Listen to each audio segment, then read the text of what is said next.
to wonderful Indonesia, the world's heart of wonders.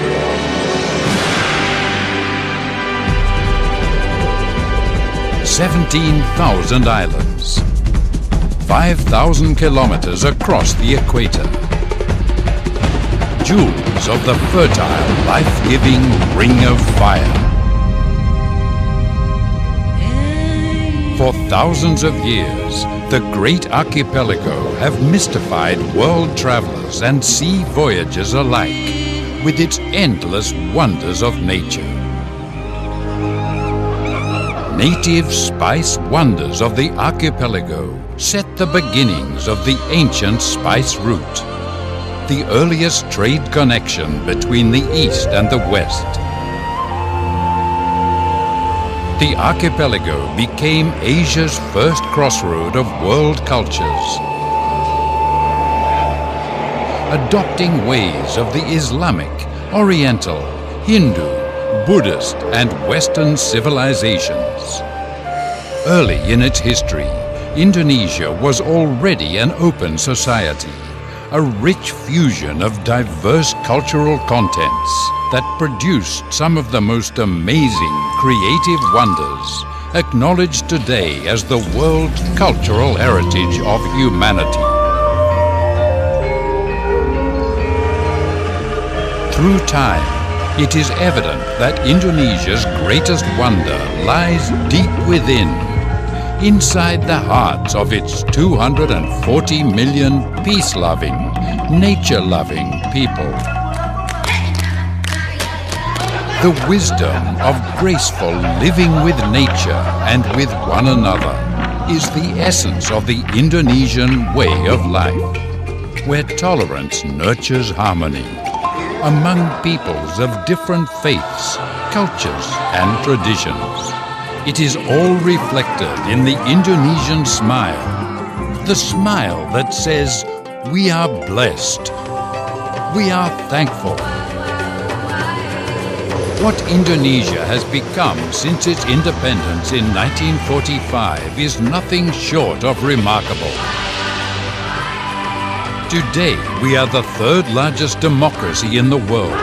Since 2004, under the new leadership of the first directly elected president, Susilo Bambang Yudhoyono, we have pursued a pro-growth, pro-poor, pro-job, pro-environment development strategy.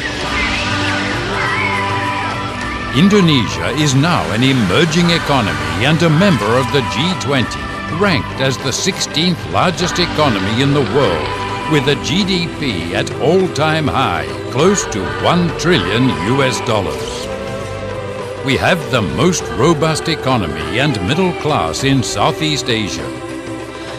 Economic annual growth has been sustained at close to 6%, and in the past 2 years, growth has been above 6%. Exports tripled from $60 billion in 2004 to almost $200 billion in 2012. Investment growth has come close to double-digit in the last few years. Universal primary level education has been introduced nationwide. Girls have enjoyed equal access to primary and middle school education since 2005, and for all levels by 2015. And in the age of climate change, a 21st century Indonesian economy is aligning itself to green growth. We have an action plan to unilaterally reduce CO2 emission by 26% by 2020, or 41% if international assistance is at hand. The past decade has clearly shown Indonesia's true potentials. Beyond its borders, Indonesia has shown equal commitment both as a regional and global player as well as a leader. However, challenges remain at home. There's still much work to do to eradicate poverty. In spite of the challenges ahead, the faith in freedom and democracy and the confidence in Indonesia's future remain unshaken. Indonesia is big and versatile enough to develop and advance as a resources economy.